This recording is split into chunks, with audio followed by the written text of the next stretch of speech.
Antibodi yang dihasilkan dari vaksinasi COVID-19 akan menurun seiring berjalannya waktu. Berbagai penelitian menunjukkan bahwa penurunan tersebut terjadi 6 bulan usai vaksin lengkap 2 dosis. Di tengah pandemi yang belum usai, pemberian booster tentu menjadi penting, apalagi dengan adanya penurunan antibodi tersebut. Menurut penelitian Sinovac yang dirilis Juli lalu, memang terbukti adanya penurunan setelah 6 bulan. Hanya 16,9% dan 35,2% orang yang diteliti di 2 kelompok dengan masing-masing 50 peserta berusia 18 hingga 59 tahun yang masih memiliki antibodi di ambang batas. Program vaksinasi di Indonesia dimulai pada 13 Januari 2021. Pada saat itu, Presiden Jokowi dan sejumlah pejabat serta figur publik menjadi orang pertama yang mendapatkan vaksin dengan merek Sinovac. Pada saat itu juga dimulai fase pertama program vaksinasi yang dikhususkan bagi para tenaga kesehatan. Artinya, bagi yang telah mendapatkan vaksin pada bulan Januari hingga Februari, maka dipastikan antibodi telah menurun pada Juli hingga Agustus 2021. Namun seperti yang diketahui, para tenaga kesehatan sudah terlebih dahulu mendapatkan booster berupa vaksin Moderna. Jadi orang yang sudah divaksinasi lengkap sebelum Juli 2021 kini sudah harus mendapatkan booster lantaran antibodi yang dimiliki telah berusia lebih dari 6 bulan. Walau sudah banyak dari warga Indonesia yang antibodinya menurun setelah 6 bulan, bukan berarti sudah tidak ada lagi proteksi yang dimiliki. Vaksin yang menghasilkan sel memori di dalam tubuh akan terbangun apabila sewaktu-waktu terdapat virus corona yang masuk. Tim Liputan Berita 1. Ya, pemirsa, benarkah antibodi akan turun setelah 6 bulan divaksin? Perlukah masyarakat umum mendapatkan booster untuk kekebalan tubuh? Sejumlah pertanyaan-pertanyaan itu akan kita bahas dalam perbincangan kita hari ini dan sudah bergabung bersama kita 2 narasumber, Profesor Zubairi Jurban selaku Ketua Satgas Penanganan COVID-19, Pengurus Besar Ikatan Dokter Indonesia, dan Profesor Kusnadi Rusmil selaku Penasihat Uji Klinis Vaksin COVID-19. Selamat siang Pak Zubairi, Pak Kusnadi. Selamat siang. Apa kabar Bapak-Bapak? Apa kabar baik Prof. ya? Kusnadi? Baik, Prof. Baik. Baik, ini Prof. baik. Prof. Kusnadi, terkait dengan riset yang dilakukan oleh tim riset uji klinis vaksin COVID-19 ini, koreksi jika saya salah, efikasi Sinovac terhadap imunitas itu menurun setelah 3-6 bulan divaksin. Apakah ini artinya masyarakat luas wajib mendapatkan booster, Pak? Silakan. Jadi memang dalam penelitian saya, itu setelah dilakukan vaksinasi, 2 kali vaksinasi, kemudian diikutkan ya, itu efikasinya itu 63,5% ya, setelah diimunisasi kedua, 3 bulan setelah imunisasi kedua. Nah, setelah diikuti 6 bulan, kemudian turun, jadi tinggal 50% ya, seperti itu. Nah, tapi kalau mamanya sudah 2 kali diimunisasi, tadi udah dikatakan oleh Ibu, sebetulnya kita udah mempunyai suatu organ yang sensitif. Kalau ada kuman COVID masuk ke kita, maka tubuh kita akan bereaksi untuk mengeluarkan antibodi. Jadi sebetulnya imunisasi itu ya dalam jangka waktu cepat akan meningkatkan antibodi, tapi lama-lama dia akan turun. Tapi di badan kita udah mempunyai suatu tempat untuk menghasilkan antibodi, sehingga kalaupun kita kena penyakit ya, kena penyakitnya itu tidak terlalu berat. Jadi begitulah gunanya imunisasi ya, mencegah penyakit, tapi kalau kena penyakit itu akan tidak akan jadi berat. Begitu Ibu. Baik. Jadi betul, memang setelah 6 bulan itu akan menurun. Jadi artinya walaupun setelah 6 bulan ini imunitas menurun, namun respon imunitas terhadap virus corona masih bisa efektif ya Pak dalam membentengi kita terinfeksi virus COVID-19. Iya Bu, betul. Kayak kita lihat kan pada anak-anak juga, bayi-bayi kan umur 2, 3, 4 bulan akan diimunisasi yang sama. Gitu loh ya. Kemudian diulang 18 bulan. Ya begitu juga ini kena imunisasi pada orang dewasa COVID ini baru. Nah, jadi kita juga melakukan seperti yang pertama kali yang dilakukan pada anak-anak itu. Jadi beberapa kali suntikan mungkin gitu. Baik, saya ingin tanyakan ke Pak Zubairi. Pak Zubairi, terkait dengan hasil penelitian ini, apakah sudah ada koordinasi terkait pemberian booster bagi masyarakat luas?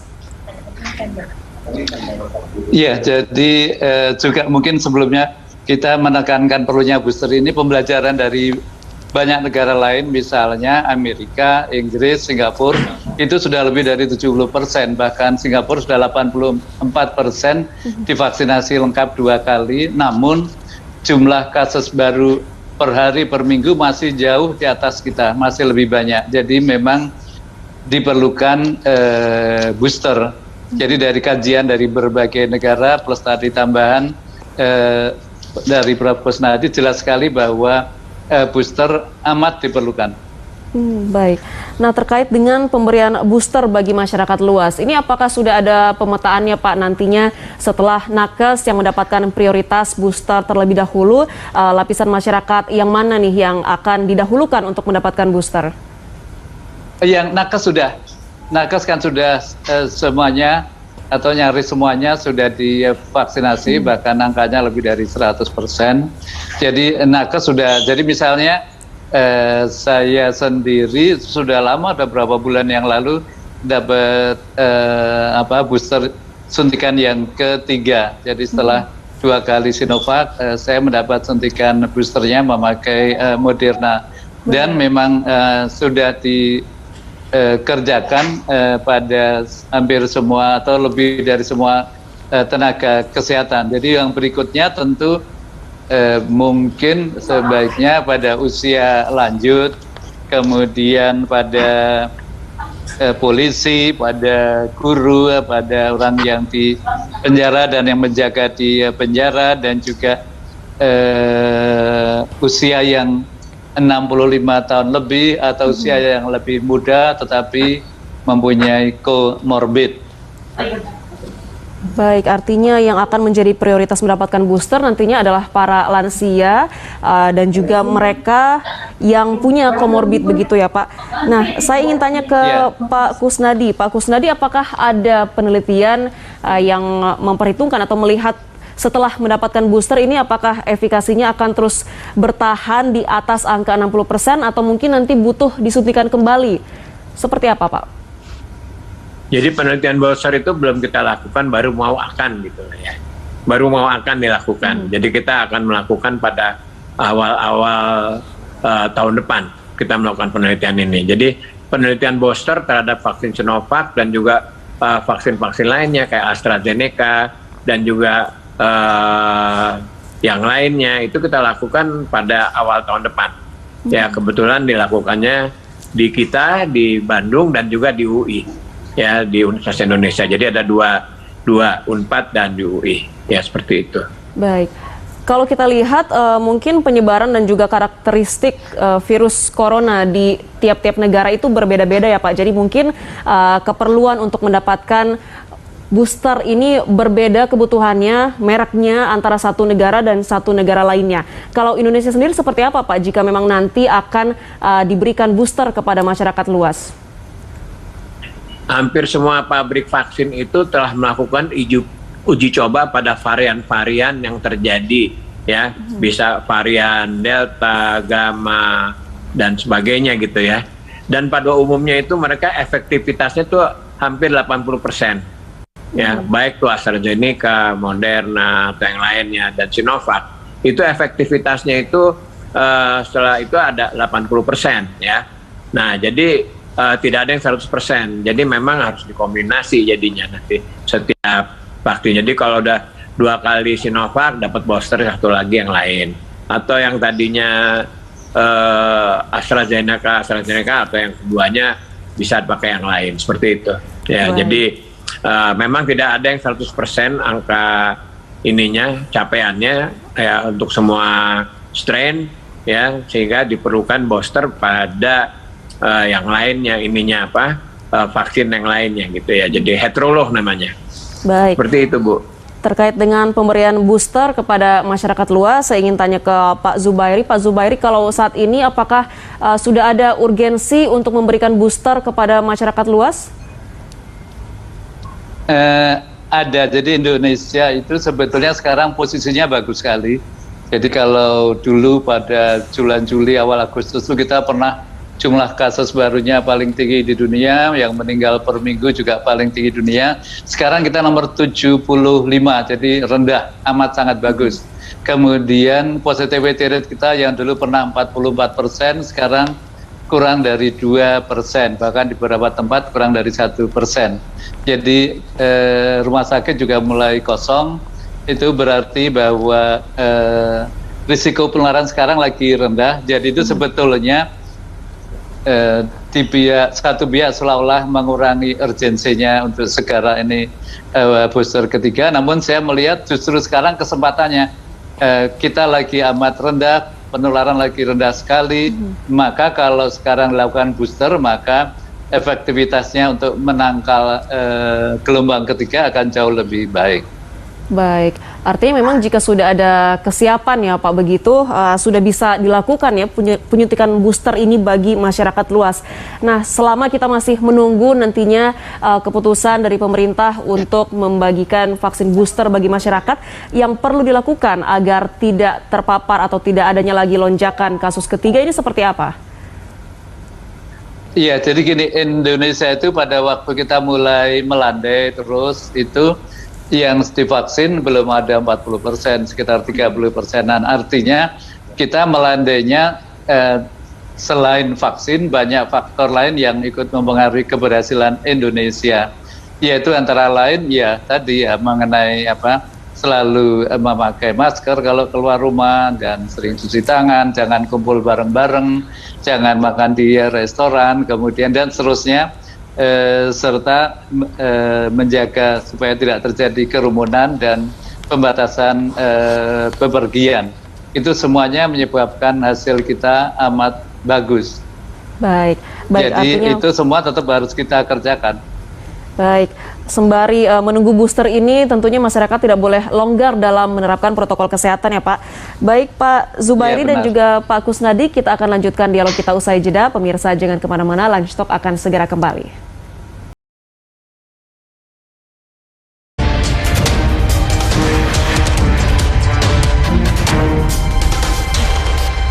Ya, kita lanjutkan dialog kita siang ini masih bersama dengan Profesor Kusnadi Rusmil selaku Ketua Tim Riset Uji Klinis Vaksin COVID-19 dan Profesor Zubairi Jurban, Ketua Satgas Penanganan COVID-19 PB Ikatan Dokter Indonesia. Saya ingin ke Pak Kusnadi dulu. Pak Kusnadi, ini apakah ada penelitian yang membandingkan efikasi dari antara vaksin-vaksin yang merek lainnya nih? Kalau misalnya Sinovac kan mereka mengklaim antibodi itu turun setelah 6 bulan. Bagaimana dengan merek lainnya? Jadi hampir semua pabrik vaksin itu telah melakukan uji klinik dan dikaitkan dengan strain-strain yang ada. Jadi udah ada kadar antibodinya segala macam, itu semua pabrik vaksin udah melakukan penelitian. Jadi kita tinggal mempergunakan aja, kita tinggal milih mana yang paling bagus. Tapi pada umumnya semuanya itu akan merespon antibodi yang baik. Itu tambahannya. Hampir semua. Pfizer, Johnson & Johnson, Moderna, Sinovac, Covaxin dan sebagainya ada. Yang buatan Gamelia itu juga ada ya. Seperti itu. Baik.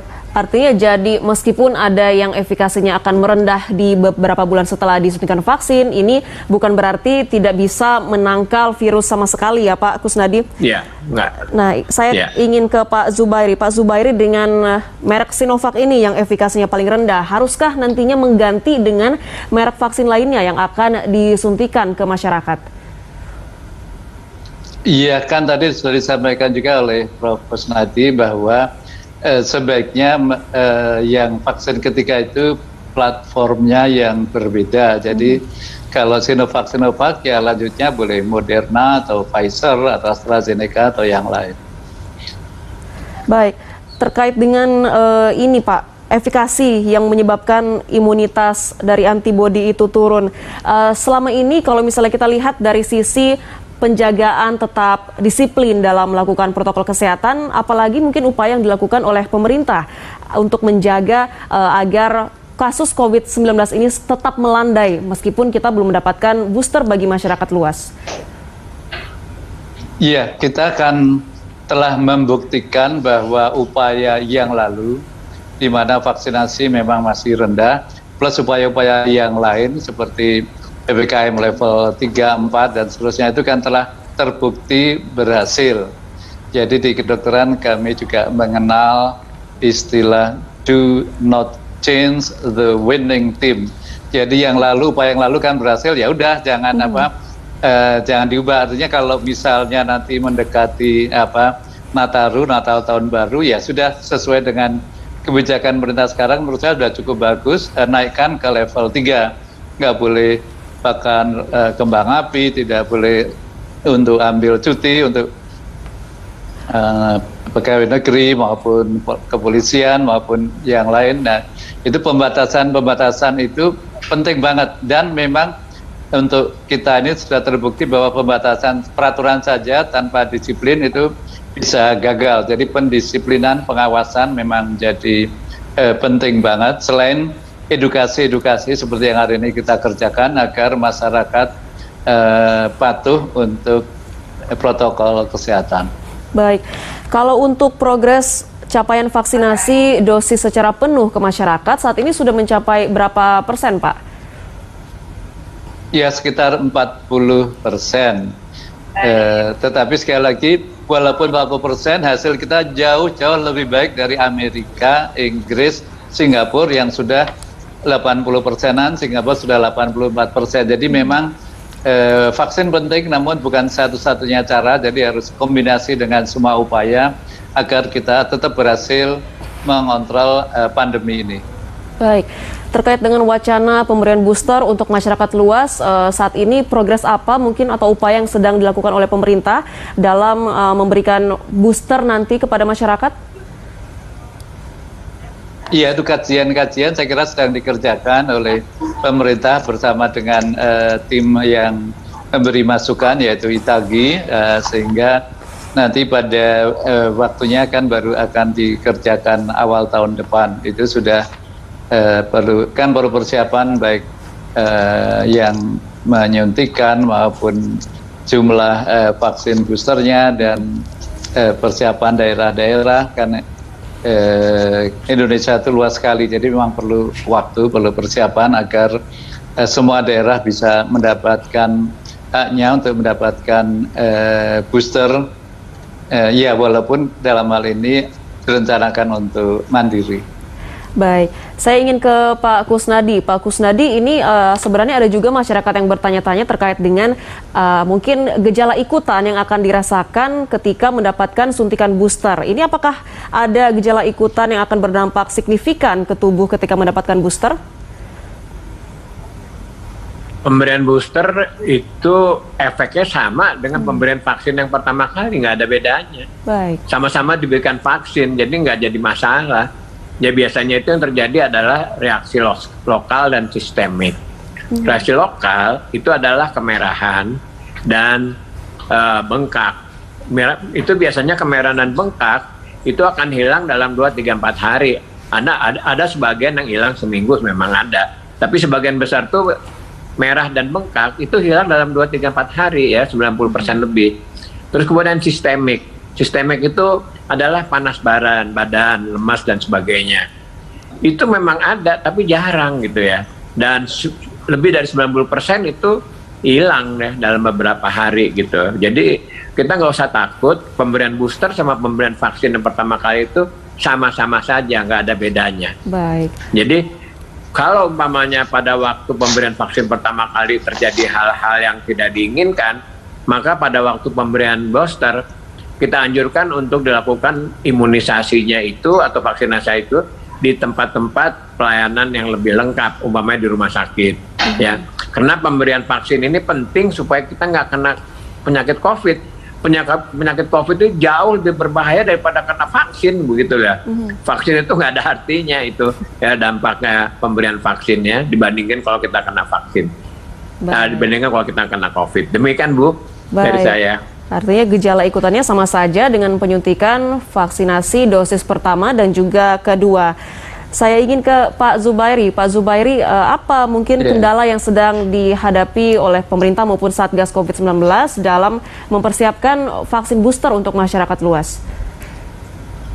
Oh ya, sebelumnya saya nambahkan, saya sendiri sudah di booster dan ternyata pegel sedikit 2-3 jam, habis itu dan meriang sebentar 1 jam terus sembuh. Usia saya menjelang 75 tahun, saya ada diabetes, saya pernah operasi jantung bypass 4 tahun yang lalu, jadi ternyata aman, itu yang pertama. Ya? Mengenai kendala, sekarang kendala itu tentu tergantung, Indonesia itu sekali lagi luas, jadi kendalanya tentu kita harus membagi ke seluruh wilayah Indonesia, itu perlu waktu, perlu upaya. Kemudian kalau yang menyuntikan, saya kira bisa memanfaatkan yang vaksinasi sekarang ini.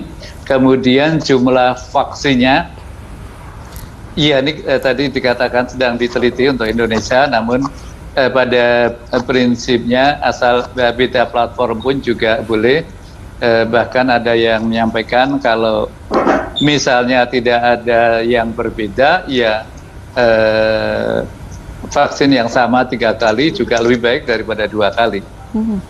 Baik, ini mungkin ada masukan Pak Zubairi dari Satgas COVID-19 dalam nanti penyaluran vaksin booster kepada masyarakat agar bisa berjalan secara lancar?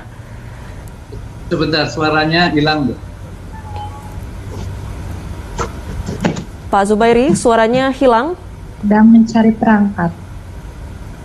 Baik. Baik, Pak Zubairi. Oke, sepertinya kita mengalami kendala dalam... Ya, udah kedengeran sekarang, Mbak. Udah. Oke, silakan Pak Zubairi. Ya. Baik. Saya ulangi pertanyaannya, apa mungkin masukan bagi pemerintah nanti ketika akan menyalurkan vaksin booster atau dosis ketiga ini kepada masyarakat agar nanti berjalan secara lancar?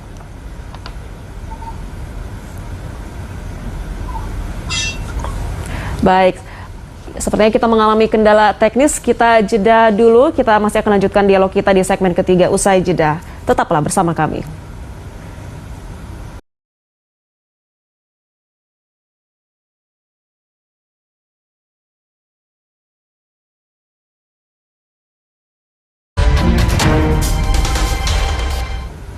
Ya, kita lanjutkan dialog kita di segmen ketiga Lunch Talk. Pak Zubairi dan juga Pak Kusnadi, dari pembicaraan kita di segmen-segmen sebelumnya ini disimpulkan bahwa memang booster itu diperlukan, namun selama kita masih belum mendapatkan dosis vaksin booster itu, protokol kesehatan yang secara ketat dijalankan sangat menjadi krusial agar tidak terjadi gelombang ketiga COVID-19. Kita sudah berada di penghujung segmen, saya persilakan masing-masing Pak Zubairi dan juga Pak Kusnadi untuk menyampaikan closing statement dan juga mungkin masukan bagi pemerintah ketika nanti akan melaksanakan pemberian vaksin booster kepada masyarakat agar bisa berjalan secara lancar. Saya persilakan Pak Kusnadi terlebih dahulu. Ya, kita tetap pakai masker, jaga jarak, ya, sering cuci tangan, kemudian kita cari vaksinasi. Jangan takut dengan vaksinasi, tapi kita cari vaksinasi, ya. Pertama atau kedua, sudah itu kita booster, ya. Itu penting sekali untuk kita sehingga negara kita akan terhindar dari penyakit COVID ini. Karena penyakit COVID ini sangat berbahaya. Untungnya negara kita ini cukup bagus. Nah, sekarang ini kita sedang melengkapi imunisasi. Kalau tenaga kesehatan sudah, dan sekarang tinggal kepada tenaga-tenaga yang melayani masyarakat. Demikian, ya. Jadi semua tenaga yang melayani masyarakat, termasuk di pasar dan lain-lainnya, untuk dilakukan imunisasi. Demikian, terima kasih. Baik, tetap ketat melaksanakan prokes selama menunggu dapat booster ini ya Pak. Baik, Pak Zubairi, silakan pesan dari Anda. Ya, ternyata booster itu aman. Jadi kalaupun ada reaksi paling hanya bengkak sedikit, kemudian agak meriang sedikit, habis itu hilang. Itu yang pertama. Yang kedua, kalau misalnya nanti booster kita harus bayar, prioritaskan, karena itu untuk melindungi jiwa kita, melindungi juga saudara kita, orang tua kita, adik kita, sehingga memang perlu diprioritaskan. Kalau memang harus bayar ya bayar, jangan menunda. Jadi lebih cepat booster lebih baik disediakan oleh pemerintah. Dan tips yang terakhir adalah ini menjelang Natal tahun baru, supaya kan kita belum booster nih, supaya bisa ditangkal, patuhilah 10 aturan yang telah ditetapkan oleh pemerintah. Misalnya nggak boleh pasang kembang api, jangan kumpul-kumpul, kemudian kalau ke bioskop ataupun ke mall itu paling banyak isinya harusnya memang kurang dari 50%. Jadi PPKM level 3 yang diterapkan itu harap dipatuhi banget, itu untuk kepentingan kita bersama. Baik, artinya jangan takut vaksin dan jangan longgar protokol kesehatan. Terima kasih banyak Pak Zubairi dan juga Pak Kusnadi sudah berbagi informasi bersama kami siang ini. Salam sehat selalu. Terima kasih. Ya.